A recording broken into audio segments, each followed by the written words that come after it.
It is exactly 36 minutes past the hour. Welcome back to Sunday Live here at Citizen Television. Now, with the election of the next African Union chairperson just 5 months away, Kenya officially unveiled its candidate, that's right, Baba, Raila Odinga, on Tuesday at State House in Nairobi. In the presence of her neighbors, Odinga outlined his vision for the continent as President William Ruto's administration presented him as the best man for the job.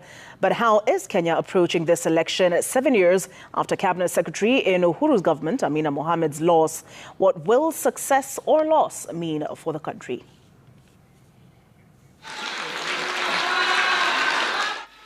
It was pomp and ceremony at the official unveiling of Raila Odinga as Kenya's candidate for the position of African Union Commission Chair. Benefit of every nation. In attendance, heads of state from the region, former heads of state, ministers and ambassadors. All protocols observed. From today onwards, the candidate will intensify his continental engagements by traveling far and wide to present himself to the leadership of African states. We don't want to see Africans to be divided as Anglophones, Francophones, Lusophones. I want them to be Africophones. Raila Odinga, a fixture in Kenyan politics, now seeks to make his mark on the continental stage as AUC chair. I'm not going to be very active in Kenyan politics henceforth, as I continue now to focus my attention on the continental campaign. Odinga is a man who has been a candidate in many a campaign, and ascending to the AUC chairman is not a challenge he or Kenya appear to have taken lightly with the formation of a campaign secretariat. I was myself pleasantly surprised that Kenya government said they would support me. I was expecting them to say no. I don't know the reason why they said yes. Raila Amolo Odinga has got the requisite experience.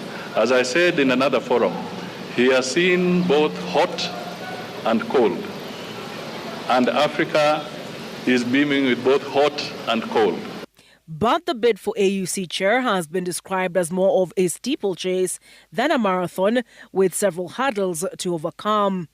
Among them, the recognition of the Sahrawi Republic, which is considered among factors that contributed to Amina Mohamed's failed bid to ascend to AUC chair in 2017. My name is Raila Amolo Odinga. The Israel-Palestine divide is another minefield, and Kenya has opted for neutrality, if not strategic vagueness.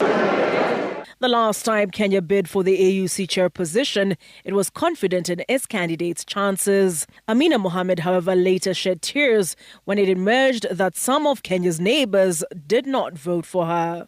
Kenya accused of arrogance and a disjointed campaign led by a ministerial team, as opposed to seasoned diplomats with a grasp of the inner workings of the AU. Given it's now the 14 member states' eastern region's turn to chair the commission, Kenya takes another run at the AUC chair.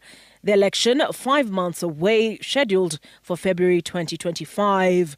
But between then and now is a live televised debate where the candidates take questions from the continent at large. But ultimately, the rubber will meet the road when heads of state and government assemble in Addis Ababa to elect the chair and deputy chair by secret ballot, where for one to win, a 2/3 majority of the 55 member states eligible to vote is required. Odinga is up against Djibouti's Foreign Affairs Minister Mahmoud Ali Yusuf, former Mauritanian Foreign Minister Anil Kumar Singh, and Richard James, former Foreign Minister of Madagascar. Yusuf of Djibouti is, however, considered to be his strongest competitor. Oh, nice package there. No, thank you. Well done, good job. Thank you very much. Joining us live from New York City, the veteran diplomat. He has a CV that... Veteran already? Well, is he that he's been there, seasoned? He's been there for a while, and he has a CV that's extremely impressive, right? Ambassador Martin Kimani, he is now the executive director at the Center on International Cooperation at NYU, New York University. But you have his CV. Go and read it. Yes, let's take a look at his credentials. As Jeff has already covered what he's doing now, but he's also an Institute of Global Politics Carnegie Distinguished Fellow 2024 to 2025. Prior to that, let's take a look at what he's managed to accomplish for the country. And he was Kenya's permanent representative to the United Nations between 2021 and 2024. President of the UN Security Council in October of 2021. Special envoy. Remember the statement he made on the Ukraine-Russia situation? Yes, I remember. Special envoy for countering violent extremism for the president in Kenya, Director, National Counterterrorism Center, as well as permanent rep, that is permanent representative, UNEP and UN Habitat. His academic credentials read as such. He has an MA and PhD in War Studies from the King's College London and a BA Philosophy from the University of New Hampshire. I'm not sure I pronounced that last one right. Did I? Yeah, you're fine. New Hampshire's fine. Good. So you want to go first? Well, we've blown so much smoke up his skirt. Well, is he going to be able to answer any questions now? I was worried where that was going. Karibu Balozi, good to see you. Oh, great seeing you. Thank you. Okay. Okay. So look, this AU chairmanship, Balozi, and you know, it could go anywhere. We don't know which way it's going to go, but we have to ask you. You've been in this business. You've been there before. So we ask you, what are Raila Odinga's chances? Well, thanks, Jeff and Olive. It's great to speak to you. His chances are good. He's a strong candidate. He has the Kenyan government behind him. The Eastern African region needs to produce one candidate. So far, that's not been possible. So he's going to have to compete for the position. And like you said at the top of this segment, the Djiboutian foreign minister is probably his strongest opponent.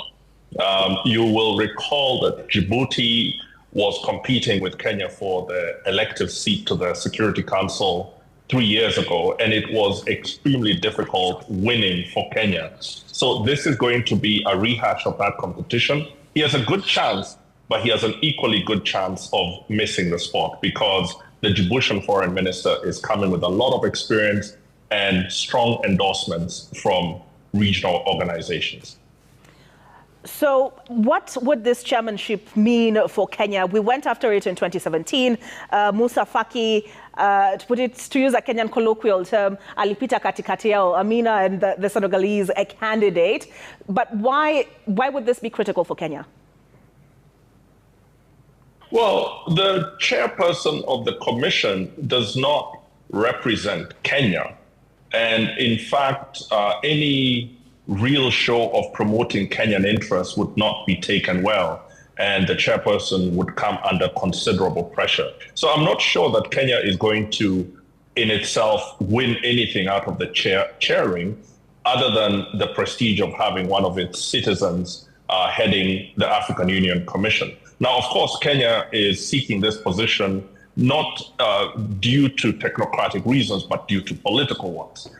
Kenya wants to promote Raila Odinga because of his political profile, because of our internal political dynamics. And so him going to the African Union, I think, will be a considerable victory for him on a personal level. It'll be an indication of the Ruto administration's ability to win a continental race, something which Kenya has struggled to do since we won the non-permanent position in the Security Council.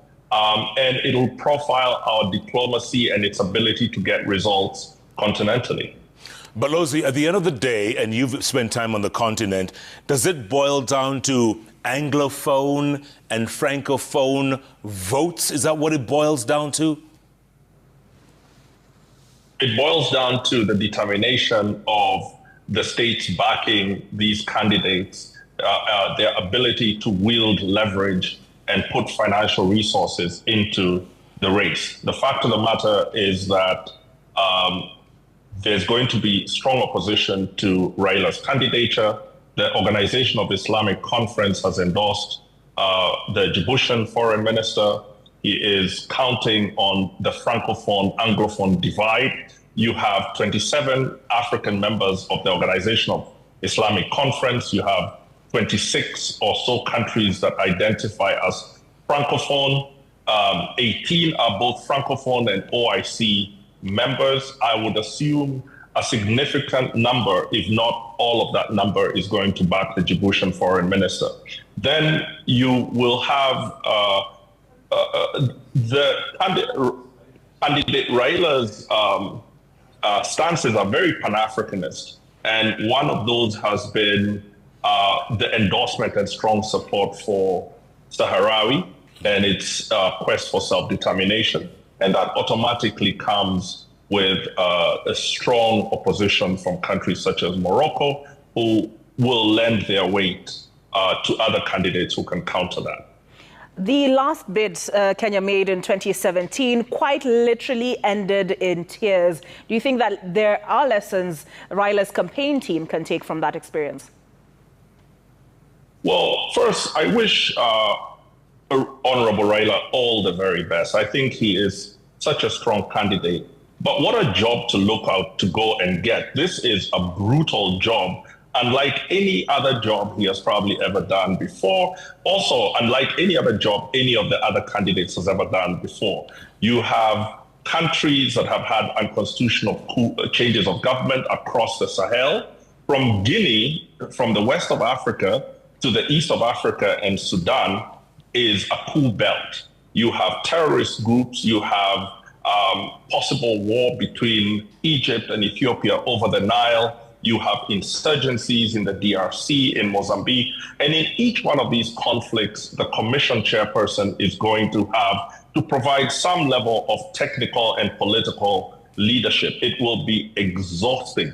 And the question is whether Kenya is going to support this candidature, not just with the political support now, but by seconding experienced officers or experienced diplomats to the chairperson's office. This is what other countries have done, most notably South Africa during the time of Madam Zuma's chairing. So Kenya is going to need to invest considerable resources if they want Raila to be a winning chairperson. And of course, Raila is going to want to. Yeah. Sorry, brothers. And of course, it helps if you can speak the language of the continent, right? The official language is French, English, Arabic, which, Baba is kind of lacking in those, huh? Well, he may be lacking in French, but what he has is political fortitude. And a lot of the problems that are happening around Africa right now need a chairperson who has the strength to take the pressure and to chart the right course. And so Raila is many things, but he is not politically a person who shrinks before the task.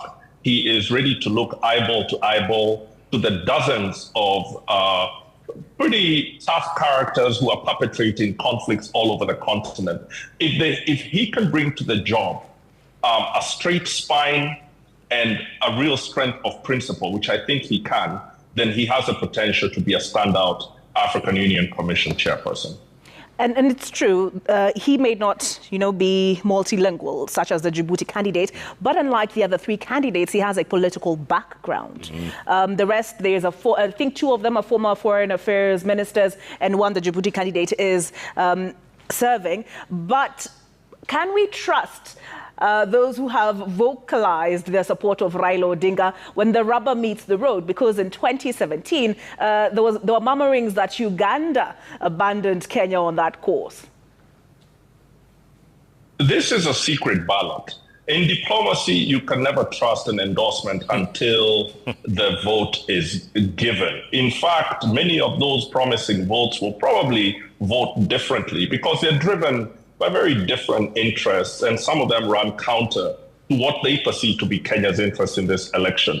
Make no mistake, Kenya has many friends, but Kenya also has rivals, and Kenya has charted a course of such diplomatic independence over the last few decades, that we have sometimes stepped on toes that we may have been better served not to step on if we were not operating under our principles and our interests. So I would not trust those endorsements, nor would I really give a lot of trust to the flash and the noise of Kenyan campaigns. You will always observe Kenyan campaigns are the loudest campaigns in the African Union.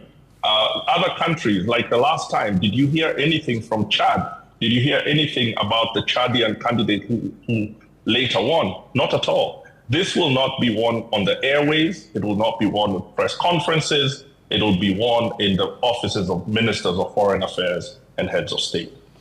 And you're a veteran diplomat, Balozi. You've been there. You've been on the ground. You've seen what it's like. And when Olive talks about the candidature of Amina Mohammed, that was almost a given. Everybody almost knew, and you were around then. I mean, everyone almost knew she was going to get that job. And last minute, she didn't get it. What does that say? What an incredibly... Go on. Yeah, what an incredibly gifted diplomat Amina is. Amina is one of the people who I've worked for it's impossible to say no to her. So it would have been amazing for her to be the chairperson. She lost the race simply because money was put into the right hands at the right moment. Kenya did not do it, others did it. And how important is it to have a nation rally around a candidate? One of the concerns that has been raised about all four candidates is how well they can connect with Gen Z. Gen Z showed us how much they can shake things up with the protests in June. How much of an important factor is reaching out to that demographic? It is absolutely irrelevant to how the vote will turn out. And that is part of the problem of the African Union in its inability to connect with young Africans. And so it gives the appearance of old men speaking for young people. And so the reaching out to Gen Z is not itself going to affect the vote. But Gen Z is interested in this election, and I have seen Kenyan Gen Z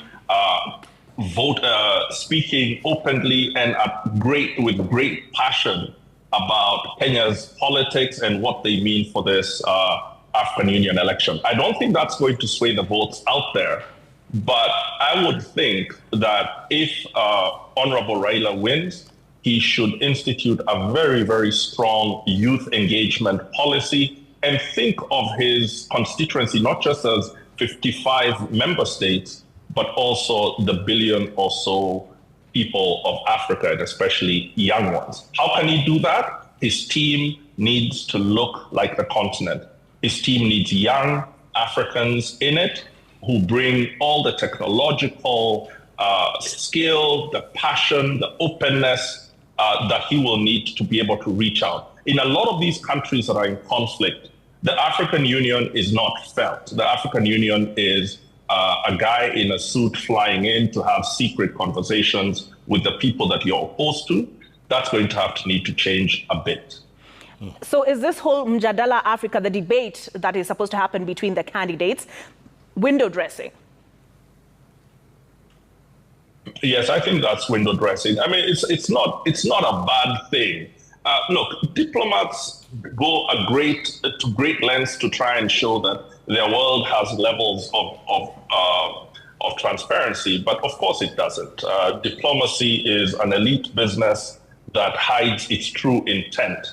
And so they will debate, but even in that debate, they'll be busy mouthing platitudes. No one will vote because of the platitudes. People will vote because of their interests. And what are their interests? Their interests are regime security, the maintenance of relations with global powers who have an interest in this election, gaining financial incentives for individuals and institutions, and assessing how a Raila or a Yusuf chairmanship is going to affect their specific interests. So whether that is in Sahrawi or on Gaza or on Ukraine, there's going to be lots of interest. And so this debate, which will be, very polite, will have a lot of good sound bites, will not in itself decide anything in in the summit. I don't know. How much of an influence do foreign powers have in this election? Considerable, because the African Union, I think, is one of the world's most important organizations.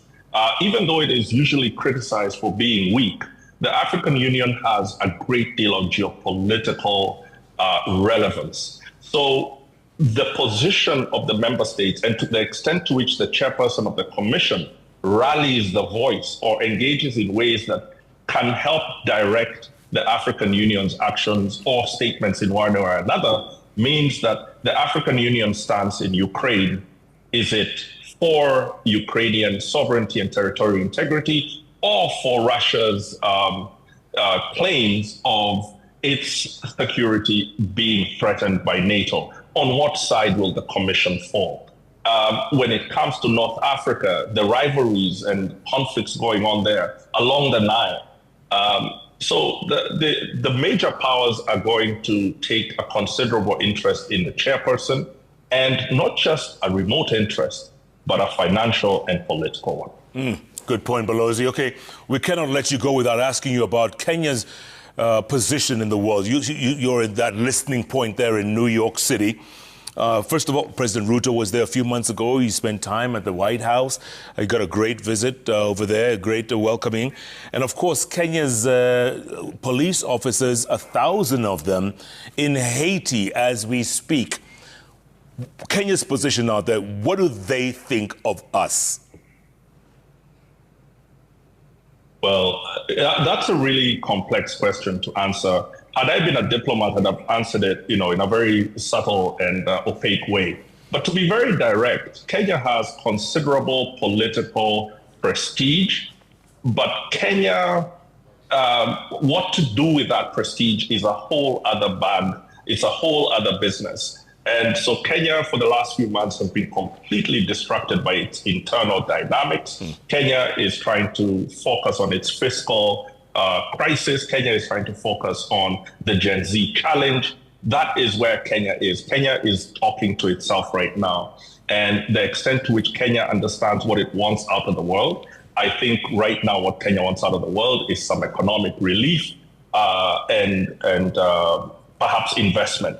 But Kenya is well considered. Kenya is respected, but Kenya is right now not focused on its foreign policy as its leading agenda. You didn't mention about Haiti. Good thing, bad thing? Well, let me first, just before getting into Haiti, let me say one of the things Kenya has traditionally done really, really well is mediation of conflict in our region. It means that Kenya has a considerable store of experience and excellence in these areas. I am waiting to see how Kenya makes use of that experience and excellence. I know there are Kenyans in the Ministry of Foreign Affairs, at the Kenya Mission, who are champions, who are experts on files that Raila will need to deal with. Where are they? Are they engaged in this campaign? Not just a campaign, but the preparations. They need to be. There are not that many people who understand Sudan in Kenya the way 3 or 4 of the people in government right now do. So they need to be engaged. On Haiti, Kenya has stretched a great deal. This actually did not start the other day under President Ruto. It actually started when we were in the Security Council and President Kenyatta pledged to support Haiti, not by sending police or troops, but rather by raising the profile of our engagement with Haiti and the Caribbean. And then President Ruto came up and took that baton and really ran with it. What has happened since then? Our men and women are on the ground. They're doing a good job, but they have not been given sufficient support by the international community. The United States has given some support, but the trust fund in New York has $21 million. What they are being asked to do is not fair on them or on Kenya. They need to be supported, and Haiti needs to be brought peace and security adequately, not on the cheap. And what is happening, if you look at the kind of resources that the international community, and in brackets, that means the West, expending in Europe on Ukraine, expending on supporting Israel, and you compare that to the amount that they are using to support the MSS mission to Haiti, it is a scandal. And perhaps the Kenyan diplomats and diplomacy is too polite to say it openly, but they should be outraged. Our people should be well supported. They should be in the right equipment. They should be able to hold ground that they take, and they should be given exceptional facilitation and support. They deserve it because we have sent some of our best to Haiti. Can they do it? Absolutely. The Kenyan police that we have sent are more than up to the task. But it's not enough for us to rhetorically say that. We have to say if they're up to the task, their equipment and their facilitation needs to also be up to the task. I don't think that is being said enough, and I think it needs to be said more. If we are a non-NATO ally, of the United States, what does that mean for the Haiti mission? What does that mean in putting our men and women at risk without them having the right equipment? Where are the air assets? Where are the right assets for them to succeed? Kenya is also going to need to be clearer about what winning in Haiti means. I think there's such a misalignment in what people understand to be the end state of our deployment in Haiti. It needs to be clarified and it needs to be minimized. Kenya cannot solve Haiti's problems. Kenya and the MSS can only provide some room for the Haitians to take up their political responsibilities to have a proper election and erect a proper state. Kenya cannot do that for them. The maximized expectations of Kenya will lead to us being perceived as having failed. We need to be clear about what winning in Haiti means. I'm so glad you're not a diplomat anymore, Mr. Ambassador. You just called it like you see it. Kenyans deserve to know. Ambassador Martin Kimani, good to talk to you as always, and all the very best. Good luck out there, and keep talking, and we'll engage you real soon. Appreciate it. Thank you, Jeff. Thank you, Olive. All right, on that note, we're going to take another break here on Sunday Live and let you know we still have our weekly feature, Citizen Planet, coming up. Coming up. Yep, and stay tuned for that. In the meantime, what are your thoughts? Keep tweeting at Kananga Jeff. At O Burrows, at Citizen TV Kenya. The hashtag is Sunday Live. Sunday Live takes a break. We'll be back in the meantime. Coming up.